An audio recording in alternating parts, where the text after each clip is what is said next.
And no wonder, for Satan himself transforms into an angel of light.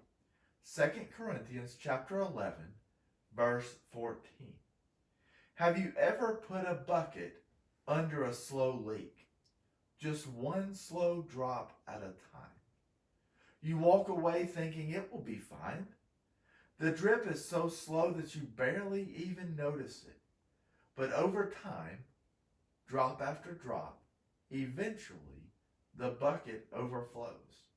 The single drop that we paid no attention to becomes a huge deal. Part of knowing how to overcome sin in our lives is understanding how Satan works. Like the drops in a bucket, his attacks on us are seemingly undetectable.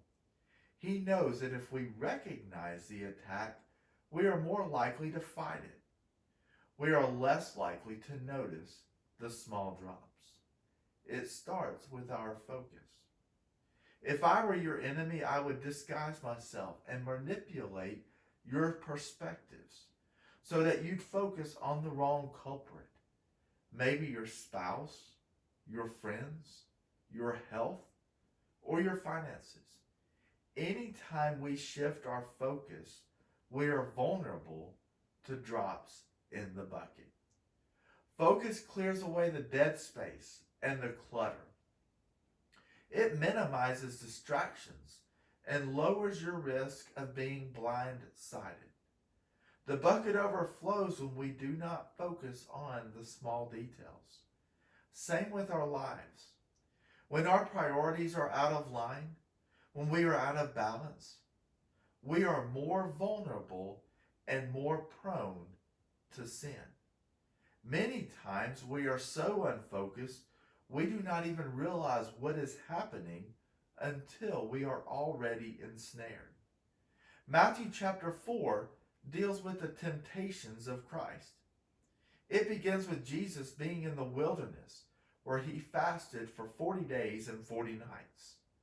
I can tell you that if I fasted for that long, my focus would be on food. It says in verse 2 that he was hungry. Now when the tempter came to him, he said, "If you are the Son of God, command these stones to be turned to bread." But he answered and said, "It is written, man shall not live by bread alone, but by every word that proceeds from the mouth of God." When Christ was hungry and weak, at a time when he was most vulnerable, Satan uses something innocuous to shift his focus. But our Lord does not lose focus. He sees the attempt for what it was: smoke and mirrors. Drops in a bucket that will eventually overflow, leaving a big mess. Ephesians chapter 6 verse 12 reads, "For we do not wrestle against flesh and blood, but against principalities, against powers, against the rulers of darkness of this age, against spiritual hosts of wickedness in the heavenly places." We live in a time where things are not always as they seem, where society is almost a mob mentality, when social perception is used as a weapon, where we are not sure even who to trust. Hear that again.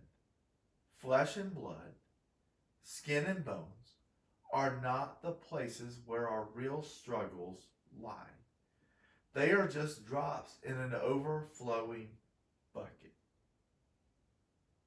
The fast pace of our lives, our personal struggles, our careers, our constant schedule juggling can all work together to shift our focus from a passage like Ephesians chapter 6. The real enemy is not your teenager. It is not your spouse or your mother-in-law. It is not the traffic or your boss, or the cake on the counter, or whatever powdered keg of frustration that gets under your skin. Keep your focus on your real enemy. It has always been and always will be Satan. It's all him, and all the rest are just tools in his arsenal. Today, I want to challenge us to keep our focus on the real enemies in our lives. Do not allow the small droplets to add up to be bigger problems and lead us down a path of sin. The first step in keeping sin to a minimum in our lives is recognizing who we are fighting and then determining the battle plan.